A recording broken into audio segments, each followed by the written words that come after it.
Hi മക്കളെ, +1 commerce വിദ്യാർത്ഥികൾക്ക് ഈ വർഷം +1 സ്റ്റാർട്ട് ചെയ്തിട്ടുള്ള മക്കൾക്ക് ഇനി അതായത് ഈ വർഷവും നമുക്ക് വരാൻ പോകുന്ന +2 എന്ന വർഷവും ഈ 2 വർഷവും മക്കൾക്ക് ഒരു പേടിയും ഒരു ടെൻഷനും വേണ്ട.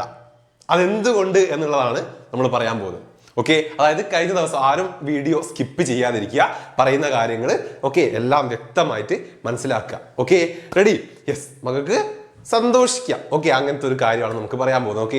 മറ്റൊന്നല്ല, കഴിഞ്ഞ ദിവസം നമ്മളെ +2 റിസൾട്ട് വന്നു. അതായത് മക്കളെ സീനിയേഴ്സ് എഴുതിയിട്ടുള്ള റിസൾട്ട് വന്നു. സീനിയേഴ്സ് മീൻസ് കഴിഞ്ഞു പോയവർ. യെസ്, അപ്പോൾ നമ്മളെ വിജയ ശതമാനം എന്ന് പറയുന്നത് 72.81% ആണ്. റെഡി? 72.81% വിജയ ശതമാനം. അതായത് ഒരു 82K, ഒരു 82 ഓർ എബോവ് കുട്ടികളാണ് +2 തോറ്റിട്ടുള്ളത്. റെഡി? അതായത് നമ്മൾ മുൻപത്തെ കണക്ക് വെച്ച് നോക്കുന്ന സമയത്ത്, അതായത് ഒരു ഏകദേശം 2009 മുതൽ അല്ലെങ്കിൽ 2010 മുതൽ 2025 വരെയുള്ള ഈ ഒരു വർഷത്തിലെ നമ്മളെ +2 റിസൾട്ട് നോക്കുന്ന സമയത്ത് ഏറ്റവും കൂടുതൽ കുട്ടികൾ തോറ്റിട്ടുള്ള അല്ലെങ്കിൽ വിജയ ശതമാനം കുറവുള്ള വർഷം എന്ന് പറയുന്നത് നമ്മുടെ കഴിഞ്ഞ വർഷമാണ്. റെഡി? എന്തുകൊണ്ടാണ് ഇതിങ്ങനെ കുറയുന്നത്? അല്ലെങ്കിൽ പോട്ടെ, നമ്മൾ ഇതിനോട് അടുപ്പിച്ച്, അതായത് ഒരു 2021 മുതൽ മക്കള് റിസൾട്ട് എടുത്ത് നോക്കിയോ, +2 റിസൾട്ട് എടുത്ത് നോക്കിയോ, കുറഞ്ഞു പോവുകയാണ്. തീരും കൂടിയിട്ടില്ല. ഓരോ വർഷവും കഴിയുന്നതനുസരിച്ചും വിജയ ശതമാനം കുറഞ്ഞു പോവുകയാണ്. എന്തുകൊണ്ടാണ് ഇങ്ങനെ സംഭവിക്കുന്നത്? എന്തുകൊണ്ടാണ്? ചിന്തിച്ചിട്ടുണ്ടോ? ആരെങ്കിലും ഉണ്ടോ? ഇല്ല അല്ലെ? പലരും ചിന്തിക്കാത്ത കാര്യമാണ്. നമ്മുടെ എഡ്യൂക്കേഷണൽ സിസ്റ്റം അവർ മാറി ചിന്തിച്ചു തുടങ്ങി. എന്തുകൊണ്ടാണ് അവർ മാറി ചിന്തിക്കുന്നത്? അതായത് എക്സാം ടഫ് ആക്കുന്നത്, ഒരു വാല്യുവേഷനിൽ പോലും തീരും ഒന്ന് ലിബറൽ ആക്കാത്തത് എന്തുകൊണ്ടാണ്? കാരണം പഴയ പോലെയല്ല. 2009-10 ടൈമിലൊക്കെ അത്രയ്ക്കും നമുക്ക് വിജയ ശതമാനം ഉണ്ടായിരുന്നു. 2010 ടൈമിലൊക്കെ അത്രയ്ക്ക് വിജയ ശതമാനമായിരുന്നു. മക്കൾ നോക്കിയാൽ മനസ്സിലാവും. 2011 കാലഘട്ടത്തിലൊക്കെ. പക്ഷെ അന്നത്തെ പോലെയാണോ ഇന്ന് നമ്മൾ അന്നത്തെ കുട്ടികളൊക്കെ പഠിച്ച രീതിക്കാണോ ഇപ്പൊ മക്കളൊക്കെ പഠിക്കുന്നത്? അല്ലെങ്കിൽ മക്കൾക്ക് അവൈലബിൾ ആയിട്ടുള്ള കാര്യങ്ങൾ, പഠിക്കാൻ അവൈലബിൾ ആയിട്ടുള്ള കാര്യങ്ങൾ അന്നത്തെ പോലെയാണോ? അല്ല, എന്തെല്ലാമാണ് നമുക്കൊരു എക്സാം പ്രിപ്പയർ ചെയ്യാൻ വേണ്ടി നമുക്ക് ചുറ്റും അവൈലബിൾ ആയിട്ടുള്ള കാര്യങ്ങൾ? ഓൺലൈൻ ക്ലാസ് ആയിട്ടും, റിവിഷൻ ക്ലാസ് ആയിട്ടും, വൺ ഷോട്ട് ആയിട്ടും, പ്രീവിയസ് ഇയർ ക്വസ്റ്റ്യൻ പേപ്പേഴ്സ് ആയിട്ടും എന്തെല്ലാം നമുക്ക് കിട്ടുന്നുണ്ട്. വർക്ക്ഷീറ്റ് ആയിട്ടും എന്തെല്ലാം നമുക്ക് കിട്ടുന്നുണ്ട്. അപ്പോൾ ഒരു എക്സാമിന് മക്കൾ അത്രത്തോളം പ്രിപ്പയർ ആവാനുള്ള സാധ്യതകൾ മക്കൾക്ക് ചുറ്റുമുണ്ട്. ഇതേപോലെ തന്നെ ഒരു എഡ്യൂക്കേഷൻ സിസ്റ്റത്തിനും ഉണ്ട് അല്ലെ? ഒരു എക്സാം അത്രത്തോളം ടഫ് ആക്കാനും അവർക്ക് പറ്റും. കാരണം ഇങ്ങനെയൊക്കെ മക്കൾ പഠിച്ചു വരുന്നുണ്ടെങ്കിൽ അതിനനുസരിച്ച് അവരുടെ ക്വസ്റ്റ്യൻ സ്റ്റാൻഡേർഡ് അല്ലെങ്കിൽ അതിന്റെ പാറ്റേൺ ഒക്കെ അവരും ചേഞ്ച് ചെയ്യണ്ടേ? അതാണ് അവർ ചെയ്തുകൊണ്ടിരിക്കുന്നത്. കഴിഞ്ഞ ഒരു 5-6 വർഷമായിട്ട് 2021 മുതൽ അവർ ചെയ്യുന്നതാണ്.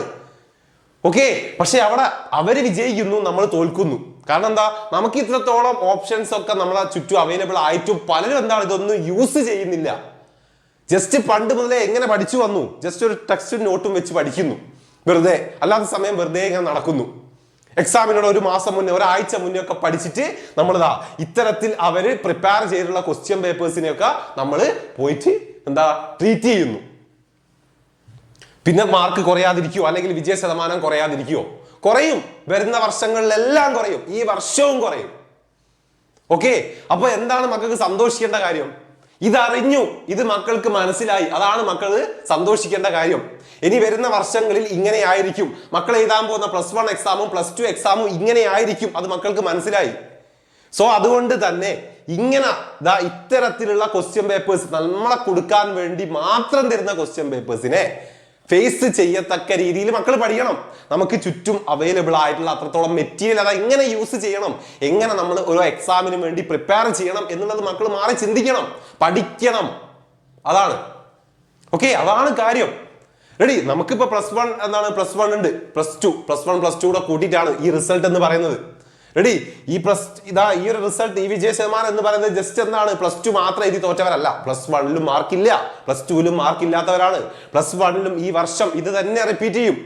കഴിഞ്ഞ വർഷം +2ൽ എന്താ അവർ ചെയ്തത്? ഓണം എക്സാം മക്കൾ എഴുതി, ക്രിസ്മസ് എക്സാം എഴുതി, മോഡൽ എക്സാം എഴുതി. ഈ എക്സാമിന് ഒന്നും ഒരു ക്ലൂ പോലും നമുക്ക് തന്നിട്ടില്ല. ക്വസ്റ്റ്യൻ പാറ്റേണിൽ ചേഞ്ചോ ഒന്നും തന്നിട്ടില്ല. Normal question paper. പബ്ലിക് എക്സാമിന് കൊണ്ടുപോയി അവർ കംപ്ലീറ്റ് ക്വസ്റ്റ്യൻ പേപ്പർ മാറ്റി, പാറ്റേൺ മാറ്റി, അക്കൗണ്ടൻസി ഒക്കെ കണ്ട് മക്കൾ കിളി പോയി എന്നാ പറഞ്ഞത്. അങ്ങനെ മാറ്റി. അത് വെച്ച് നോക്കുന്ന സമയത്ത് മക്കൾക്ക് സന്തോഷിക്കാം. കാരണം എന്താണ്, മക്കൾക്ക് അറിയാം ഇങ്ങനെയൊക്കെ എന്താണ് എക്സാം അല്ലെങ്കിൽ എഡ്യൂക്കേഷൻ സിസ്റ്റത്തിന്റെ സൈഡിൽ നിന്നും ഇങ്ങനെയെല്ലാം ക്വസ്റ്റ്യൻസ് നമുക്ക് വരും, അല്ലെങ്കിൽ ഇങ്ങനെയൊക്കെ നമ്മളെ അവർ കൊടുക്കാൻ നോക്കും. അതിനനുസരിച്ച് മക്കൾക്ക് ഇപ്പോഴേ പഠിച്ചു തുടങ്ങാം, അല്ലെങ്കിൽ എന്താണ് അതിനനുസരിച്ച് മക്കൾക്ക് പ്രിപ്പയർ ആവാം. കഴിഞ്ഞ വർഷത്തെ കുട്ടികൾ അങ്ങനെയല്ലായിരുന്നു. അവർക്ക് എന്താണ് ഒന്നും അറിയില്ലായിരുന്നു. കഴിഞ്ഞ വർഷം മുതലാണ് അത് സ്റ്റാർട്ട് ചെയ്തിട്ടുള്ളത്. പക്ഷേ ഈ വർഷം മുതൽ നമുക്ക് എന്താണ് അത് മുൻകൂട്ടി കാണാൻ പറ്റുന്നുണ്ട് ഈ റിസൾട്ടിലൂടെ. സോ പഠിച്ചു തുടങ്ങേണ്ടതുണ്ട്. പ്ലസ് വണ്ണിലെ മക്കൾ അറിയേണ്ട കാര്യമാണ്. നിങ്ങൾക്കാണ് ഏറ്റവും ഗുണം. ഇപ്പൊ പ്ലസ് ടു ഉള്ളവർക്ക് കുറച്ചുകൂടെ ടഫാണ്. കാരണം പ്ലസ് വൺ അവരെന്താണ് എഴുതി കഴിഞ്ഞു. മക്കൾക്ക് എന്താണ് പ്ലസ് വൺ എക്സാം വരാൻ പോകുന്നത്. നമ്മൾ പഠിച്ചു തുടങ്ങിയിട്ടേ ഉള്ളൂ. നല്ല രീതിയിൽ ചിന്തിക്കാനും അതിനനുസരിച്ച് തീരുമാനമെടുക്കാനും പഠിക്കാനും നമുക്ക് എന്തുണ്ട്, ടൈമുണ്ട്. സോ അതുകൊണ്ടാണ് പറഞ്ഞിട്ടുള്ളത് സമയം എന്ന് പറയുന്നത് എന്താണ്, പെട്ടെന്ന് പോകും. എക്സാം ഒക്കെ പ്ലസ് വൺ എക്സാം ഒക്കെ എന്ന് പറഞ്ഞിട്ട് വരും. ഓക്കെ, അതാ 2 മാസം അല്ല, അത് കഴിയുമ്പോഴത്തേ നമുക്ക് ഓണം എക്സാം ആയി. ഓക്കെ, അപ്പത്തേ പഠിക്കേണ്ടതുണ്ട്.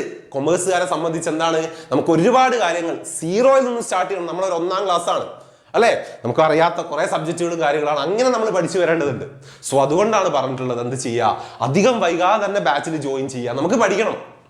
ഓക്കെ, മക്കൾക്ക് ഒരുപാട് കാര്യങ്ങൾ നമ്മൾ പറഞ്ഞു. ഇത്തരത്തിലുള്ള എന്താണ് ഒരുപാട് പ്രോബ്ലംസ് മക്കൾ ഫേസ് ചെയ്യാൻ പോവാണ്. സോ അതിനൊക്കെ അനുസരിച്ചുകൊണ്ടാണ് നമ്മൾ എന്താക്കിയിട്ടുള്ളത്, സെറ്റ് ചെയ്തിട്ടുള്ളത് നമ്മളെ ബാച്ചിലെ ക്ലാസ്സുകൾ. ലൈവ് ക്ലാസ്സസ് ആയിരിക്കും മക്കൾക്ക് ഉണ്ടാവുക. ഓക്കെ, ഓരോ സബ്ജക്റ്റിനും ലൈവായിട്ട് നമ്മൾ ക്ലാസ് പ്രൊവൈഡ് ചെയ്യും. ലൈവായിട്ട് മക്കൾക്ക് പഠിക്കാം. ഓക്കെ, ഡൗട്ടുകൾ ചോദിച്ചുകൊണ്ട് ഡൗട്ടുകളൊക്കെ ക്ലിയർ ചെയ്തുകൊണ്ടാണ് പഠിക്കാൻ പോകുന്നത്. റെക്കോർഡ് ക്ലാസ്സസ് ഓൾറെഡി ചെയ്ത് വെച്ച് നമുക്ക് ഉണ്ടാവും. പിന്നെ ഈ ലൈവ് ക്ലാസ് റെക്കോർഡായിട്ട് വരും. പിന്നെ വർക്ക്ഷീറ്റ് ആയാലും PDF നോട്ട്സ് ആയാലും ഓക്കെ, പിന്നെ എന്താണ് എക്സാം ആയാലും മോഡൽ എക്സാം ആയാലും എല്ലാം മക്കൾക്ക് എന്താണ് ബാച്ചിൽ നമ്മൾ പ്രൊവൈഡ് ചെയ്യുന്നുണ്ട്. ഓക്കെ, അപ്പൊ ഇത്രത്തോളം സാധ്യതകളൊന്നും യൂസ് ചെയ്യുന്നില്ല. ഈ സാധ്യതകളൊക്കെ മക്കൾക്ക് ഉണ്ട്. അതുകൊണ്ടാണ് എന്താക്കുന്നത്, ഓരോ വർഷവും എക്സാം അത്രത്തോളം ടഫാക്കുന്നത്. ഇങ്ങനെയൊക്കെ മക്കൾ പഠിച്ച് വരുന്ന മക്കളുണ്ടാവും, ഇങ്ങനെയൊക്കെ പഠിച്ചു വരുന്ന മക്കളുണ്ടാവും. ഓക്കെ, അവരെ കൊടുക്കുക എന്നുള്ള ലക്ഷ്യത്തോടെയാണ് എന്താക്കുന്നത് നമ്മളെ പബ്ലിക് എക്സാം ഒക്കെ എത്രത്തോളം ടഫാക്കി വരുന്നത്.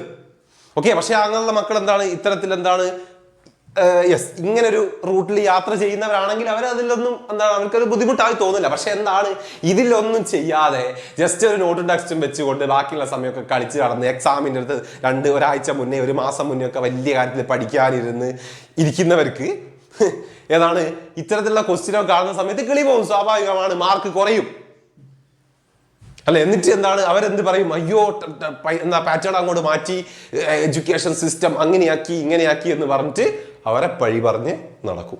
മാർക്ക് കുറഞ്ഞിട്ട് കാര്യമുണ്ടോ? ഇല്ല. സോ ഈ റിയാലിറ്റി, ഈ കാര്യങ്ങൾ എന്ത് ചെയ്യാം മക്കൾ ആദ്യമേ മനസ്സിലാക്കി വെക്കുക. അതാണ് സാർ പറഞ്ഞിട്ടുള്ളത്. ഏറ്റവും ഭാഗ്യം ചെയ്ത മക്കളാണ്. മക്കൾ സന്തോഷിക്കാം. കാരണം ഇനി വരാൻ പോകുന്ന 2 വർഷം എങ്ങനെയായിരിക്കും എന്ന് നമുക്ക് മക്കൾക്ക് നന്നായിട്ട് അറിയാം.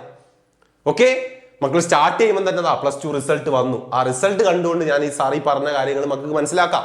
അതിനനുസരിച്ച് എന്ത് ചെയ്യുക, പ്ലസ് 1 പ്ലസ് 2 ട്രീറ്റ് ചെയ്യുക. ഓക്കെ, പഠിക്കേണ്ട സമയത്ത് കൃത്യമായിട്ട് പഠിക്കുക. പ്ലസ് 1 പ്ലസ് 2 നമുക്ക് പഠിക്കാനുണ്ട്, അത്രത്തോളം പഠിക്കാനുണ്ട്. കൊമേഴ്സ് പല വിചാരം കൊമേഴ്സ് എന്തോ സിമ്പിൾ ആണ്, 1 മാസം മുന്നേ കുത്തിരുന്ന് പഠിച്ചാലൊക്കെ അങ്ങ് പാസ്സാവാം. ആര് പറഞ്ഞ കാര്യം? ഓക്കെ, കൊമേഴ്സിൽ PG കഴിഞ്ഞ ആളാ സാറിനറിയാം. ഓക്കെ, 4-5 വർഷമായിട്ട് പ്ലസ് 1 പ്ലസ് 2 ക്ലാസ് എടുക്കുന്ന ആളാ സാറിനറിയാം. ആര് പറഞ്ഞു സിമ്പിളാന്നുള്ളത്? ഒരു സിമ്പിളും അല്ല. ഓക്കെ, 1 മാസം മുന്നൊന്നും പഠിച്ചാൽ മക്കളെ ഒരിക്കലും നല്ല മാർക്ക് വാങ്ങാൻ പറ്റില്ല. ഇനി തീരും വാങ്ങാൻ പറ്റില്ല, ഉറപ്പ്. സോ അതുകൊണ്ടാണ് പറഞ്ഞിട്ടുള്ളത് എന്ത് ചെയ്യുക, അധികമല്ല വൈകണ്ട. ഇപ്പൊ തന്നെ വൈകി തന്നെ സാറ് പറയുന്നു. ഓക്കെ, കാരണം പ്ലസ് 1 ഒക്കെ നമ്മൾ ക്ലാസ് സ്റ്റാർട്ട് ചെയ്തിട്ടുണ്ട്. ഓക്കെ, പല മക്കളും എന്താണ് ജോയിൻ ചെയ്ത് പഠിക്കാൻ തുടങ്ങി. Okay, yes. അപ്പൊ എന്താണ് അത്തരത്തിൽ നല്ല തീരുമാനങ്ങൾ എടുക്കുക. പഠിക്കാനുള്ള കാര്യത്തിൽ എന്താ നമ്മൾ ഒരിക്കലും എന്താ നാളേക്കോ മറ്റന്നാളത്തേക്കോ, പലരും ഇപ്പോഴും വെക്കേഷൻ മൂഡിലാണ്. വെക്കേഷൻ മൂഡൊക്കെ കഴിഞ്ഞു.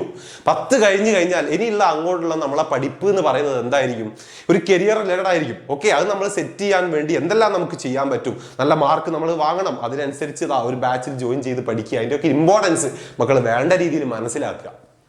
Okay, yes. ഇതാണ് നമ്മുടെ എന്താണ് നമ്പർ കാര്യങ്ങളൊക്കെ മക്കൾക്ക് ഇവിടെ ഉണ്ട്. ജ്വാല ബാച്ചിൽ ക്ലാസ് മക്കൾക്ക് സാറന്മാരൊക്കെ തന്നെയായിരിക്കും ഉണ്ടാകുക. നമുക്ക് അടിപൊളിയായിട്ട് പഠിക്കാം. എന്ത് ടൈപ്പ് ക്വസ്റ്റ്യൻസ് ആയാലും എന്ത് ടഫ് ആയാലും എങ്ങനെയാണെങ്കിലും നമുക്ക് അതിനനുസരിച്ച് പ്രിപ്പയർ ആവാം. സാറന്മാരെല്ലാവരും മക്കളുടെ കൂടെ ഉണ്ടാവും. ഓക്കെ, ആദ്യം പക്ഷെ എന്ത് ചെയ്യുക മക്കൾ, ഈ കാര്യങ്ങൾ വ്യക്തമായിട്ട് മനസ്സിലാക്കുക. അതിനനുസരിച്ച് എന്താണ് എനിക്കൊരു ബാച്ച് വേണം, അല്ലെങ്കിൽ എന്താണ് എനിക്ക് പഠിക്കണം എന്നുള്ള ആ ഒരു തോന്നൽ മക്കൾ ഉണ്ടാക്കിയെടുക്കുക. അതിന് വേണ്ടിയിട്ടാണ് മുന്നേ ആ ഒരു കാര്യം പറഞ്ഞിട്ടുള്ളത്, റിസൾട്ടിന്റെ കാര്യങ്ങളൊക്കെ. ഓക്കെ, അപ്പോൾ പെട്ടെന്ന് തന്നെ എന്ത് ചെയ്യുക, യെസ്, നമ്മളെ ബാച്ചിൽ ജോയിൻ ചെയ്യുക. ലിമിറ്റഡ് സീറ്റ് കാര്യങ്ങൾ മാത്രമാണ്, അഡ്മിഷൻ ക്ലോസ് ഒന്നും ആയിട്ടില്ല. പക്ഷെ എന്താണ് ഇനിയും വൈകിക്കഴിഞ്ഞാൽ നമുക്ക് എന്താ ക്ലാസ്സുകളും കാര്യങ്ങളൊക്കെ മിസ്സാവുന്നതാണ്. ഓക്കെ, കൊമേഴ്സ് നമുക്ക് നന്നായിട്ട് ബേസിക് തുടങ്ങി നന്നായിട്ട് പഠിച്ചു വരേണ്ടതുണ്ട്. ഓക്കെ, അപ്പോൾ ഈ കാര്യങ്ങൾ ഇമ്പോർട്ടൻ്റ് ആയിട്ട് എത്രത്തോളം സീരിയസ് ആയിട്ട് മക്കൾ കാണുക, മനസ്സിലാക്കുക. റെഡി? പഠിച്ച് തുടങ്ങാം നമുക്ക്. റെഡി അല്ലേ? ഓക്കെ.